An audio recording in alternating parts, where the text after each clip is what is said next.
இன்றைக்கி நம்ம என்ன பார்க்க போகிறோன்னா சஷ்டி விரதத்துக்கு முருகனுக்கு பிரசாதம் கோதுமை உருண்டை பண்ணலான்ட்டு இருக்கேன். மாதிரி கோதுமை உருண்டை செய்யலாம்.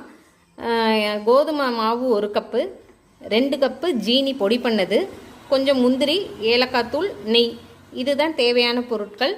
இனி எப்படி செய்யலான்னு பார்க்கலாம் வாங்க. அதில் 1 ஸ்பூன் நான் இப்போ எடுத்துட்டேன். இதில் இந்த கோதுமை மாவை போட்டுடலாம். நம்ம பார்த்திங்கன்னா அப்படியே மீடியம் ஃப்ளேமில் வச்சு நம்ம அப்படியே வறுத்துட்டே இருக்கணும்.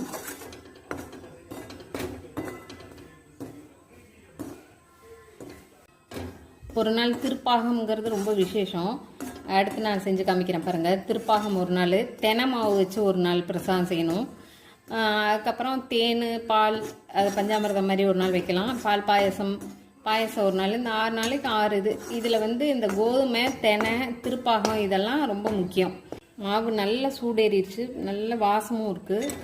இதோட போதும். நம்ம இதில் இப்போ ஜீனி மாவு எடுத்து வச்சுருக்கோம் இல்லையா, அந்த ஜீனி பவுடர் எடுத்துருக்கோம் இல்லையா, அதை வச்சு கலந்துடணும்.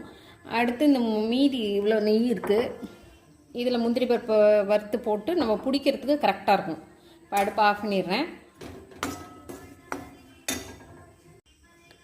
பாருங்கள், இந்த ஏலக்காய் தூள் போட்டுக்கணும். ஏலக்காய் தூள் நான் எப்பவுமே ஜீனி போட்டு அடித்து மிக்சியில் அடித்து ஒரு பாக்ஸில் போட்டு வச்சுக்குவேன்.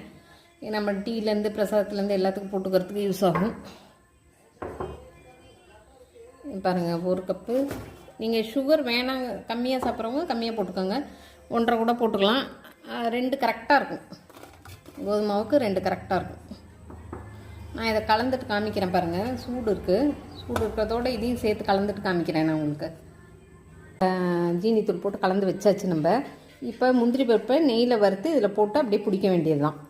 இப்போ முந்திரி பருப்பை வறுத்து அதில் போட்டுடலாம். இப்போ பாருங்கள், முந்திரி பருப்பை வறுத்து போட்டோம். நல்லா போட்டு முந்திரி பருப்பெல்லாம் போட்டு கலந்தாச்சு. நல்லா இப்போ பிடிக்க வருது பாருங்கள். சூடாக இருக்குது. நம்ம சூடோடு பிடிச்சா கரெக்டாக இருக்கும். நெய் எல்லாமே கரெக்டாக இருக்குது. போதும். பாருங்க, இந்த மாதிரி உருண்டையை பிடிச்சி எடுத்து வச்சிடணும். சூடாக பிடிச்சிட்டோன்னா ஈஸியாக இருக்கும்.